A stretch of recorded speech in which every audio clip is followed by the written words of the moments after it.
Welcome to this briefing. Look, as a government policy advisor focusing on the macroeconomic health of the country, there is one critical, absolute game changer of a trend you have to address. Remember when America's middle class was literally the gold standard? I mean, the strongest in the world, an absolute economic powerhouse. Well, today, that picture has totally flipped. Just beneath the surface of our modern economy, this historically rock-solid demographic is shrinking. They're under relentless, everyday financial pressure. So that brings us right to the elephant in the room. Why exactly is America's middle class shrinking year after year? This isn't just some abstract economic theory to debate. This is a structural crisis hitting millions of households right now. In this explainer, we're going to pull back the curtain on these systemic challenges, and more importantly, we're going to zero in on the specific policy levers and economic solutions you need to actually fix them. Okay, let's dive into this. Think back to the 70s and 80s. Economic stability was, well, it was highly accessible. An average family could buy a house, pay for college, take summer vacations, and reliably build up their retirement savings. Now, compare that to today's macroeconomic landscape. That exact same demographic is getting hammered by a severe housing affordability crisis, totally off-the-charts healthcare inflation, and purchasing power that's, well, it's vastly diminished.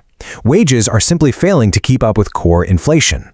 Here's our roadmap for today's briefing. 1. Defining the middle class. 2. The housing and wage crisis. 3. Education and medical debt. 4. The threat of automation. And 5. The widening wealth gap. Let's get to it.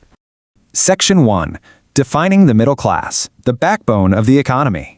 Now, strictly from a macroeconomic perspective, economists usually define this group as the middle 50% of the income distribution. They're typically bringing in anywhere from 2/3 to double the median national income.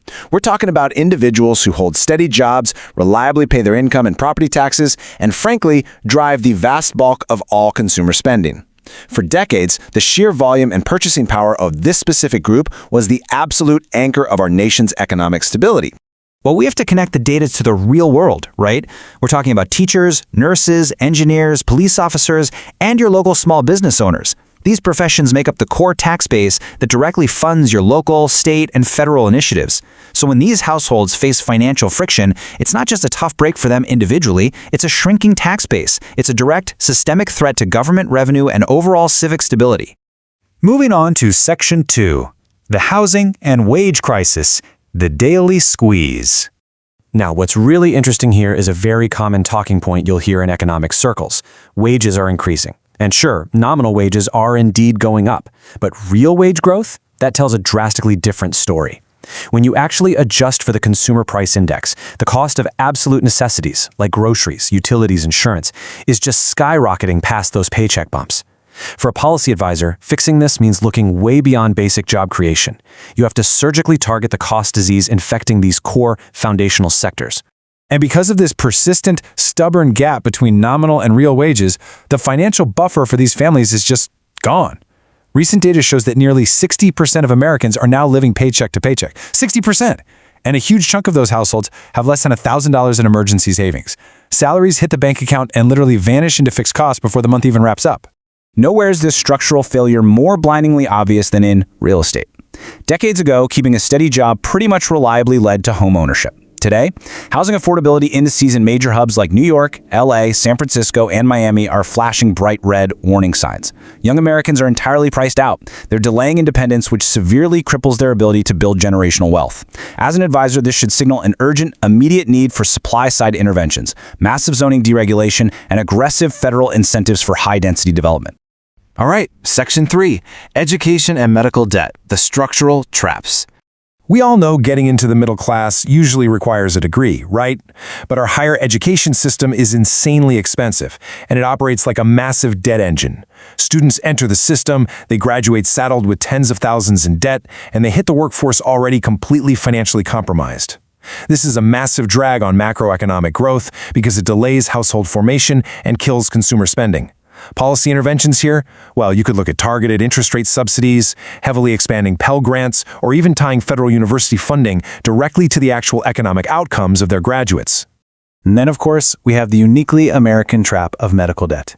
Even if you have employer-sponsored health insurance, high deductibles and sneaky out-of-network costs create this immense underlying vulnerability.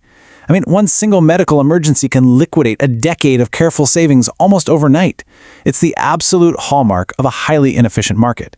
Fixing this requires aggressive policy action.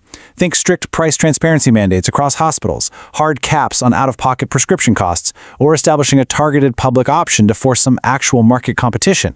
Section 4. The threat of automation. The future squeeze. So, the rapid rollout of artificial intelligence, it definitely offers tremendous corporate efficiency and slashes operating costs. But here's the macroeconomic trade-off. We're looking at widespread displacement of the exact middle-skill jobs that built the middle class in the first place.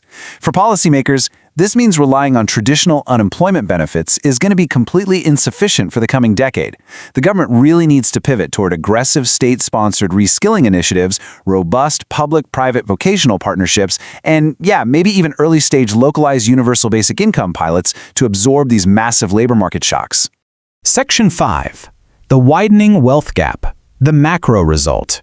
And this brilliantly illustrates what happens when you compound stagnant real wages, severe housing shortages, structural debt, and automation over 40 years. You get profound, undeniable wealth inequality. Our current tax structures heavily favor capital gains and asset appreciation over standard earned income. The result? The wealthy exponentially increase their net worth through stocks and real estate, while the middle class, who are totally drained by high fixed costs, simply lack the capital to even buy into those exact same wealth-generating assets. When you step back and look at this incredibly complex web of structural challenges, it really forces us to evaluate the actual state of systemic mobility in the U.S. Is the traditional, reliable pathway to economic security actively closing its doors? Well, systemic mobility definitely still exists. But let's be real, reaching it requires a lot more than just individual grit these days.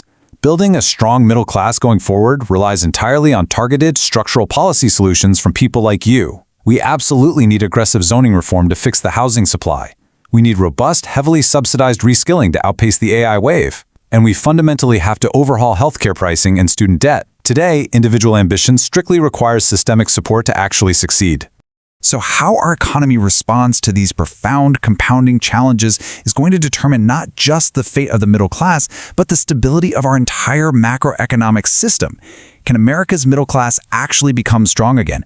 Well, the answer to that lies entirely in the bold policy choices we make today. Thank you so much for joining me for this briefing. Keep digging into these critical economic realities, analyze the data, and ask yourself, which lever are you going to pull first?